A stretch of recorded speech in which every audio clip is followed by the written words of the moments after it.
Պատմությունը իրականում հետևյալն է, երբ որ 20 թվականին պատերազմից հետո մի խումբ ընկերներով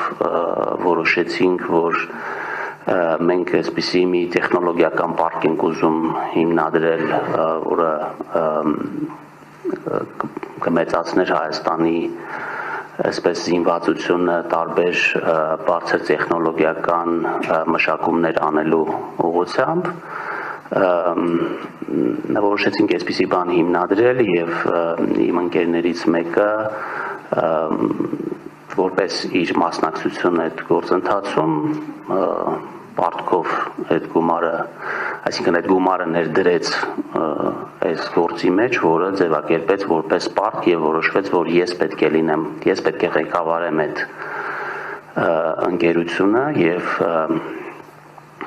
այս ամբողջ պատմությունը, հետո իհարկե 21 թվականի օգոստոսին, երբ որ կառավարությունը որոշեց, որ ես պետք է ստանձնեմ ֆինանսների փոխնախարարի պաշտոնը, ես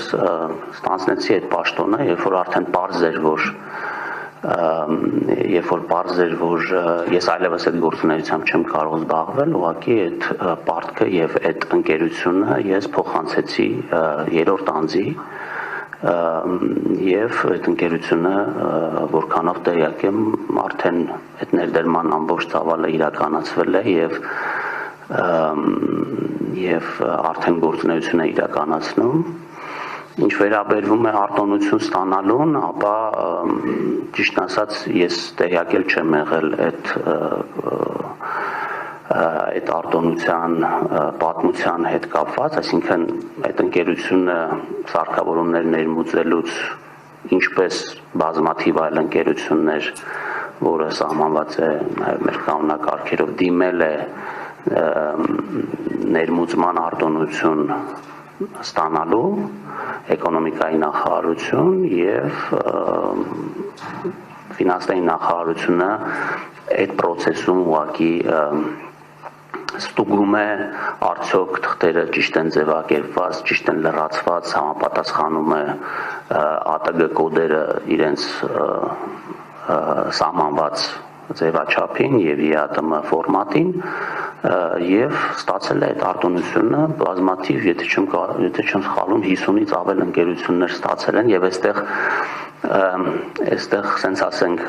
կառավարությունը հայեցողական որոշում կայացնելու հնարավորություն էլ չունի, որտեղ հստակ սահմանված է թե ինչ ապրանք ներմուծելու համար, ինչ չափով, ինչ արտոնություն կարող են ընկերությունները ստանալ եւ եթե չստանար այդ ընկերությունը այդ արտոնությունը դա խախտում կլիներ այդ կարգերի եւ դուք ինքներդ էլ որ նայեք կտեսնեք թե ինչքան ընկերություններ ինչ բաների համար ստանում են այդ արտոնությունները ուղղակի ուզում ասեմ որ դա որևէ կապ չունի մեկը մյուսի հետ դա առանձին process է որից ըստ էության այսինքն այդ process-ի մեկնարկի վերաբերյալ ես որևէ տեղեկություն չեմ ունեցել այդ ժամանակ որտեվ ինքս ներգրաված չեմ այդ ընկերության որևէ գործունեության մեջ